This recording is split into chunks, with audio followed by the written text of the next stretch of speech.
জান্নাতীরা জাহান্নামীদেরকে ডাক দিয়ে বলবেন, আল্লাহ তাআলা বলেন বিসমিল্লাহির রহমানির রহিম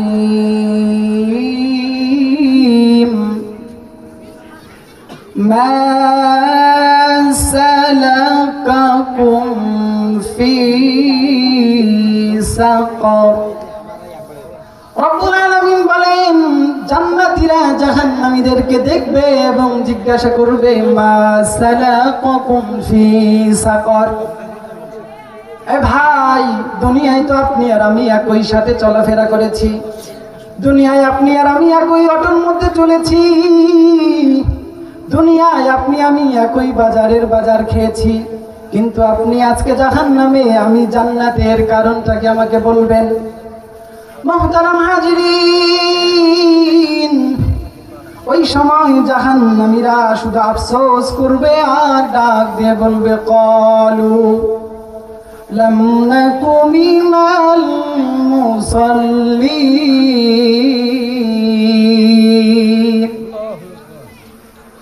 জান্নাতীরা জাহান্নামীদেরকে যখন ডাকবে, ওই সময় জাহান্নামীরা ডাক দিয়ে বলবে, রে ভাই, দুনিয়া তো একই সাথে চলেছিলাম, একই সাথে একই বাজারের বাজার খেয়েছি, একই চাউলের ভাত খেয়েছি, কিন্তু তুমি নামাজ পড়েছো আর আমি নিজেই মুসল্লি ছিলাম না। এই বয়ানের মূল প্রেক্ষাপট হচ্ছে, চার কারণে মানুষ জাহান্নামে যাবে। কয় কারণে বলেন? চার কারণে মানুষ জাহান্নামে যাবে। তার মধ্যে প্রথম নাম্বার কারণ হচ্ছে, ক্বালু লাম নাকু মিনাল মুসাল্লিন। তারা বলবে, আমরা মুসল্লি ছিলাম না, আমরা দুনিয়ায় নামাজ পড়ি নাই, আপনি আমি একই সাথে এক ক্ষেতের মধ্যে কাজ করেছিলাম, আজান দিয়েছে, আপনি মসজিদে গেছেন, কিন্তু আমি বলেছি, ভাই কাজটা শেষ করি। আবারও আপনি আমি যদি তাকাই, এমন লোক পাবেন, সাপ্তাহিক মুসল্লি আছে না নাই? সাপ্তাহিক মুসল্লি আছে না নাই? শুধু জুমার নামাজ পড়ে, জুমার দিন সবার প্রথম গিয়ে সামনের কাতারে বসে, এরকম মুসল্লি আছে না নাই? মুহতারাম হাজিরিন, শুধু তাই নয়, দুঃখজনক হলেও সত্য, আবার বাৎসরিক কিছু মুসল্লিও আমরা দেখতে পাই, অর্থাৎ শুধু ঈদের নামাজ পড়ে, আছে না নাই? এর থেকেও আরো দুঃখজনক হলেও সত্য যে এমন কিছু মুসল্লিও রয়েছে যারা জীবনে একদিনও নামাজ পড়ে নাই, তার নিজের জানাজার নামাজটা ব্যতীত। আছে না? এরকম যদি আমাদের সমাজে খুঁজি লোক পাওয়া যাবে না? অসংখ্য অগণিত পাওয়া যাবে। আপনি যদি ক্যালকুলেটর দিয়ে হিসাব করে দেখেন, আমাদের বাংলাদেশে অধিকাংশ মানুষ মুসলমান, ৯৫% মুসলমানের দেশেও যদি আপনি হিসাব করেন, ৫ ওয়াক্ত নামাজের তাবেদারি করে, ৫ ওয়াক্ত নামাজ জামাতের সহিত পড়ে, এরকম লোক বেড়াবে ৮ থেকে ১০%। বাকি লোকগুলা কি? বাকি লোক এই তো যুবক। আপনি যদি রিস্কাওয়ালাকে ডাক দিয়ে বলেন, ভাই আজান হয়েছে, চলেন নামাজের মধ্যে যাই, রিস্কাওয়ালা আপনাকে ডাক দিয়ে বলবে, ভাই পেটে তো খাবার নাই, একটা টিপ মেরে আসি, তারপর না হয় নামাজ পড়বো। কথা বলেন ঠিক কিনা? শুধু তাই নয়, আপনি যদি চাকরিজীবীকেও ডাক দিয়ে বলেন, ভাই আপনি তো সরকারি চাকরি করেন, আপনি তো মাসে হাজার হাজার টাকা ইনকাম করেন, আপনি কেন নামাজ ঠিক মতন পড়েন না? ওই চাকরিওয়ালা ডাক দিয়ে বলবি, ভাই আমার তো পেটে খাবার নাই, এখনো ডিউটিটাকে শেষ করে নেই। মানে কি? বললাম সব অজুহাত আপনাকে। আপনি যদি একজন গ্রামের মানুষকে দেখেন, একেবারে ভোর সকালে যখন ফজর আজান হয়ে গেছে,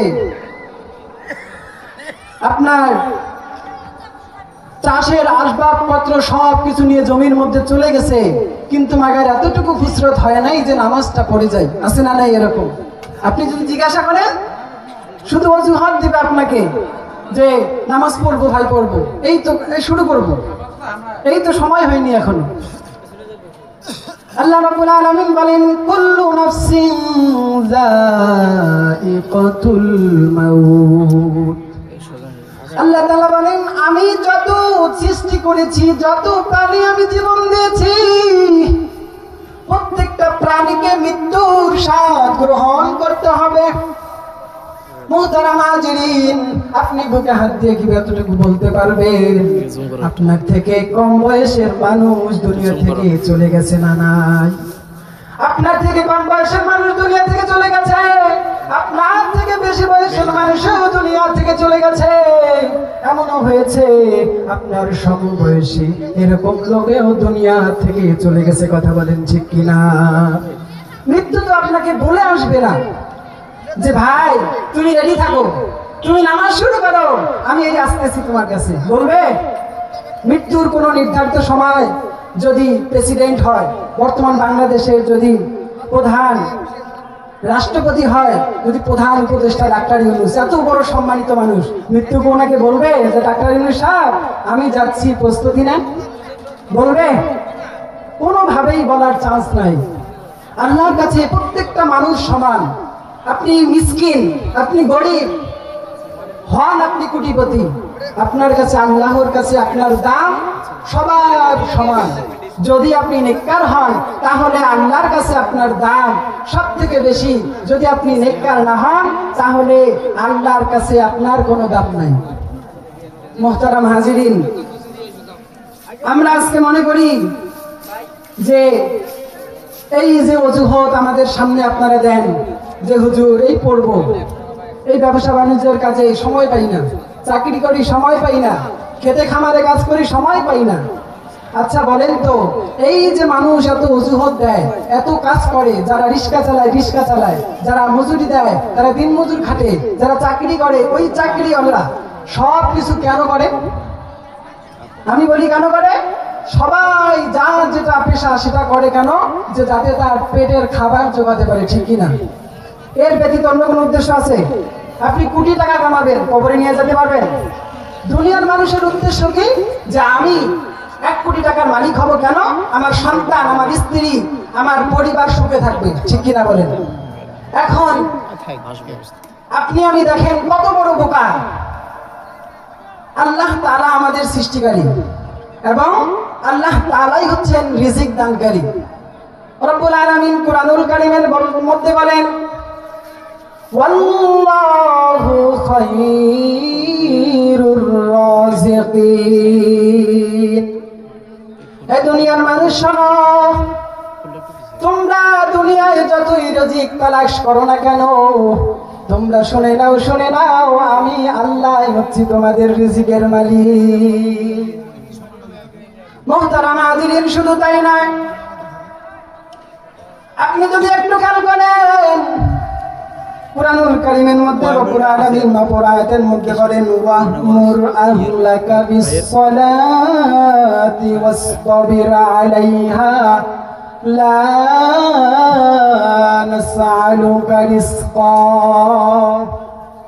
রব্বুল আলামিন বলেন, বান্দারা তোমরা আমি আল্লাহকে ভুলে যাও, ভুলে গিয়ে সারাদিন তোমরা খারাপ কাজের মধ্যে লিপ্ত থাকো, তোমরা চুরির মধ্যে লিপ্ত হয়ে যাও, তোমরা গুনার মধ্যে লিপ্ত হয়ে যাও, তোমরা এই সকল করে বলতে থাকো আমার রিজিকের ব্যবস্থা আমি করতেছি, বরং আমি আল্লাহ তোমাদের কাছে তো রিজিক চাই না, আমি আল্লাহ তোমাদের জন্য আসমানের মধ্যে রিজিকের ফয়সালা করে রেখেছি। মুহতারাম হাজিরিন, যদি আপনি বলেন যে আমরাই রিজিক তালাশ করি, তাহলে বলেন তো আপনার কথা কি সঠিক হবে? আপনি যে অজুহাত দেন এটা আপনার সত্য অজুহাত নাকি এটা আপনি ধোঁকা দিচ্ছেন? আপনি নিজেই নিজেকে ধোঁকা দিচ্ছেন। কারণ যদি আল্লাহ আপনাকে সম্মান দেয় তাহলে পৃথিবীর কারো ক্ষমতা নাই আপনার সম্মানকে ঠেকাবে। কথা বলেন ঠিক কিনা?